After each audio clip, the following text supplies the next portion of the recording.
तर फौजीने जो दावा केलेला आहे तो दावा खोटा आहे. कसा आहे, ते आरोप करतायत माझ्यावर की मी जाणीवपूर्वक तणनाशक मारलं. तसं नाहीये, तर मी माझ्या ऊसात तणनाशक मारलं आहे. तर त्याच्या हवेने तो परिणाम झालेला आहे. एक 10 ते 15 झाडावर तो परिणाम झाला आहे. ते म्हणतात माझा प्लॉट जाणीवपूर्वक फवारला. तसं नाही, तर ते पत्रकारांनी प्लॉट दाखवला नाही, असं आहे सर ते. तर आता तुमची काय मागणी राहणार? आमची मागणी अशी आहे सर, की पत्रकार बंधूंनी ते यावं, पूर्ण प्लॉट फवारला किंवा जाणीवपूर्वक झालंय याचा थोडा निष्कर्ष लावावा आणि मग बातमी लावायला पाहिजे होती. तर आपण काही गंभीर आरोपही काही बलात्कार अत्याचाराचे देखील काही आरोप संबंधित व्यक्तीवर केलेले आहेत. नेमकं त्या बाबतीत काय सांगाल?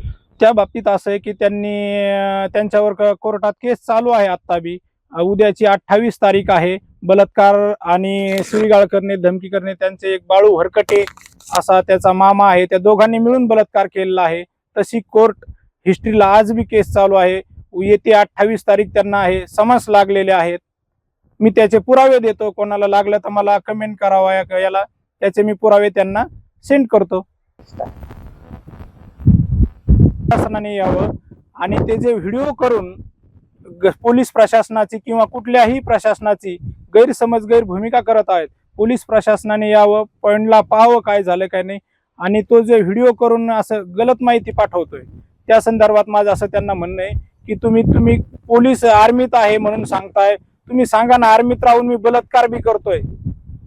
तसं त्याचे पुरावे आहेत, कोर्टात चालू आहे आणि त्याचे कोणाला जरी पुरावे लागले तर मी द्यायला तयार आहे. दुसरी एक महिला आहे, त्यांनी जेव्हा व्हिडिओ माझा पाठवला त्यानंतर त्या महिलेने मला फोन केला. ती नेवासा तालुक्यातील महिला आहे. तर ती महिलेचं म्हणणं आहे की दादा त्याने माझ्या सोबत बी संभाजीनगर म्हणजे अहिल्यानगर टू संभाजीनगर या रोडवरच्या एका हॉटेलवर आमचे संबंध आले आहेत.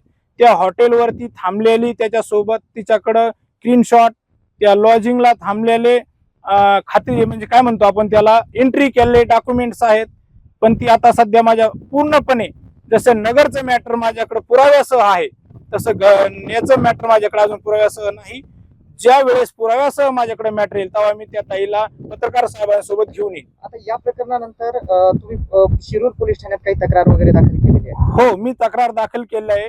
मी प्रकार झाल्याच्या नंतर शेतात दारे धरत असताना त्याचा भाऊ हरिभाऊ सीताराम थोरात याने मला लाथाबुक्क्याने मारून तुला जीवे मारणार आहे, गावात राहू देणार नाही आणि पोलीस काय कारवाई करतील ते वेगळं राहिलं, पण मी तुझ्यावर कारवाई नक्की करणार आहे माझ्या पद्धतीने, असं तो मला म्हणाला. तशी मी तक्रार पोलीस स्टेशनला दिलेली आहे, शिरूर पोलीस स्टेशनला. आमची मागणी आता अशी आहे की पोलीस प्रशासनाने यावा, त्यांचं काय नुकसान झालंय ते पाहावा, त्याचा पंचनामा करावा आणि हा जे खोटे व्हिडिओ व्हायरल करतोय याच्यावर खोटा व्हिडिओ व्हायरल केला म्हणून कारवाई करावी. ते प्रत्यक्ष पोलीस प्रशासनाने पाहून कारवाई करावी. त्याच्यावरनी नुसते प्लॉट फवारला असं म्हणून नाही, यावा प्लॉट पाहावा आणि मग कारवाई करावी. आणि हा देश सेवा करतो असं सांगतो, पण हा बलात्कार करतो याच्यावर बी त्यांनी खुलासा करावा. माझ्यावर केस आहे किंवा नाही, खरी आहे खोटी आहे का मी आरोप करतो, त्यांनी ते खुलासा करावा त्याचा.